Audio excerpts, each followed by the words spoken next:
Good morning, everyone. Today's discussion is going to be on section 3, which is on the blood vessels. And this follows up with from section 2, where we talked about the heart and the parts of the heart and how circulation works through the heart. And so this is a relatively short section, but it is a very important part of the circulatory system that we need to discuss.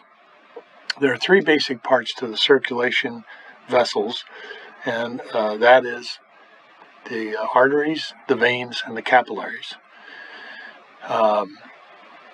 Each has their own part to play in the overall successful circulation of blood throughout the body. It takes about a minute for blood to circulate completely throughout the body, and that means that it'll go from the heart into arteries, to the tissues, through capillaries, come back to the heart by way of the veins. We've got a lot of vessels in the body overall. When we look at the overall amount of blood vessels,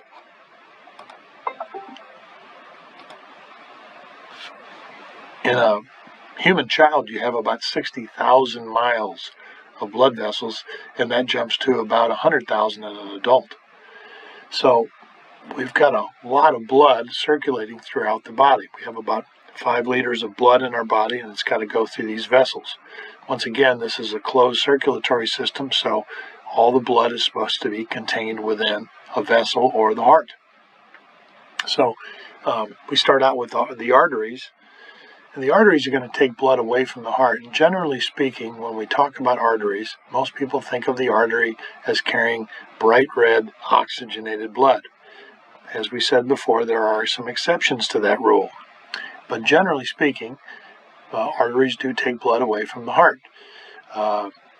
The arteries that are not carrying oxygenated blood would be the pulmonary arteries from the right side of the heart.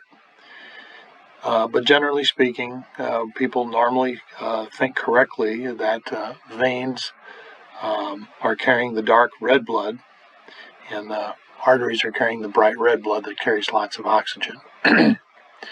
Now, when blood is pumped out of the heart by way of arteries, it's pumped forcefully through these blood vessels, and this creates what we call blood pressure in the arteries and in the veins. The blood pressure is going to be created with this forceful contraction of the ventricle, creating high pressure as it is forced into the arteries leaving the heart. Now, obviously, on the left side of the heart, the ventricles are thicker, and they're going to pump with a little bit more force, and they're going to pump and create greater blood pressure against the walls of the aorta. But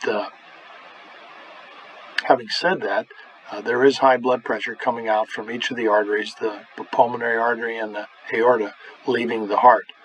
And that it's this blood pressure that actually drives the blood through the arteries and forces it to get to its destination. When it's the pulmonary artery, obviously the destination would be the capillaries within the lungs, the lung tissue itself, where the exchanges occur with oxygen and carbon dioxide. The ultimate destination for the systemic circulation would be all the rest of the tissues of the body. Now, most arteries in the body, most of the larger arteries, are going to be held deep within the tissues of the body. And there's a reason for that, because that means that they're keeping them safe from injury.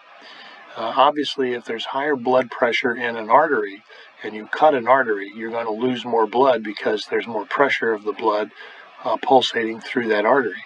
So most of the larger arteries are going to be held deep into the tissues of the body and kind of protected from that. But there are a number of areas that a number of areas where we have arteries that are going to be that are going to be on the surface, and these blood vessels are they are going to be areas where we can feel the pulsation of that blood pressure, and that's where we get our pulse. Okay, so where are some of those areas? Well, most of the time we get our pulse from the radial artery, which is on the outside area of the inner wrist. So that's the radial artery. If you put your fingers there, you can feel that pulsation there. The other area is from the neck region where the common carotid artery is. We put our fingers up against there, we can feel the pulse there. There are a whole bunch of areas, though, in the body where we can do that. There's a temporal artery up near our temple. There's a facial artery down near the jaw where it connects by the ear. Like I said, the common carotid artery. There's a brachial artery in your elbow that you can get your pulse. There's a femoral artery, an artery behind your knee, and there's also arteries in your feet that are close to the surface that you can get your pulse. So it's this blood pressure that we're feeling, that blood pressure, and obviously as blood pulsates through the arteries, the pressure in those are going to get lesser and lesser as they get farther and farther away from the heart. Now the arteries are a little bit different from the veins in the way they're constructed, their anatomy, and this allows them to withstand the high pressure. They have very thick walls compared to the veins, thick walls. And when we look at the blood vessels themselves, we have three basic layers that make up the blood vessels, in both the arteries and the veins. And when we look at the comparison between the two, we can see that the artery and the vein all have an endothelium, a covering tissue that's on the inside that's very similar to the inside of the ventricles and the atrium, and it's going to be a very, very smooth tissue. Now, it has to be very smooth tissue because we don't want rough areas in there that can catch blood cells and start to create clots. So it's very important that the inside of the arteries and the veins have this smooth endothelium that is free of plaques and fatty buildups. The second layer of the blood vessels is going to be a very loose connective tissue. Underneath that, we're going to have our area of smooth muscle. Smooth muscle is an involuntary muscle, and it's going to be controlled by our automatic part of our nervous system. But the arteries are going to have to withstand lots of stretching because of the high pressure that's forced through them. So the area where that smooth muscle is going to be much, much thicker. Then outside of that, there's going to be another elastic area in an artery that you don't find in the vein because it's not needed. And this elastic connective tissue is going to allow the arteries to stretch. It's going to allow them to become very flexible, to extend and then come back to normal. And it's that area that is an area of tissue in the artery that the veins don't have. So it allows them to stretch out. It allows them to withstand the higher blood pressure that's in them that we don't have in the veins. Now, the veins, on the other hand, are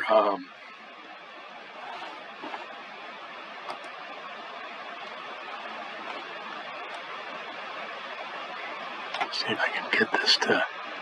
The veins are going to be much, much thinner, and they're going to have blood that's being taken back toward the heart. Once again, it can be dark red blood or it can be bright red blood, depending upon what side of the heart it's going back to. But the veins basically carry blood under much lower blood pressure than the arteries do. They're going to be much flatter in shape, and their walls, like I said, are going to be much, much thinner and much, much less elastic because of the lack of pressure that's within the walls. So they don't have that elastic tissue layer. Some of the larger veins also, especially in the lower part of the extremities, the legs, are going to have what we call one-way valves. And these valves are going to be very similar to the kinds of valves you see in your heart that prevent backflow. These one-way valves, when the blood pressure is very low, when blood gets through the larger veins, they're going to prevent the blood from pooling in the lower extremities and not getting back to the heart. Sometimes as people get older, sometimes these valves start to malfunction, and they start to deteriorate, and they stop losing their effectiveness. When this happens, the blood pools in the legs, and these veins start to spread out, and they become very, very large and ineffective. And we call these varicose veins. Varicose veins can be caused because of a number of things. Number one being genetics, whether you've inherited them. They can also be because of damaged vessels. So the veins are going to carry blood under very, very low blood pressure. They're going to be much thinner, although they are going to have a much wider lumen or space in the vessel itself than the arteries do. And these one-way valves are going to keep the blood moving back toward the heart. When blood eventually gets to the end of the arterial chain, it moves into an arteriole, which is the smallest artery, and then it's going to move into the smallest vessels that are in the body, and those are what we call capillaries.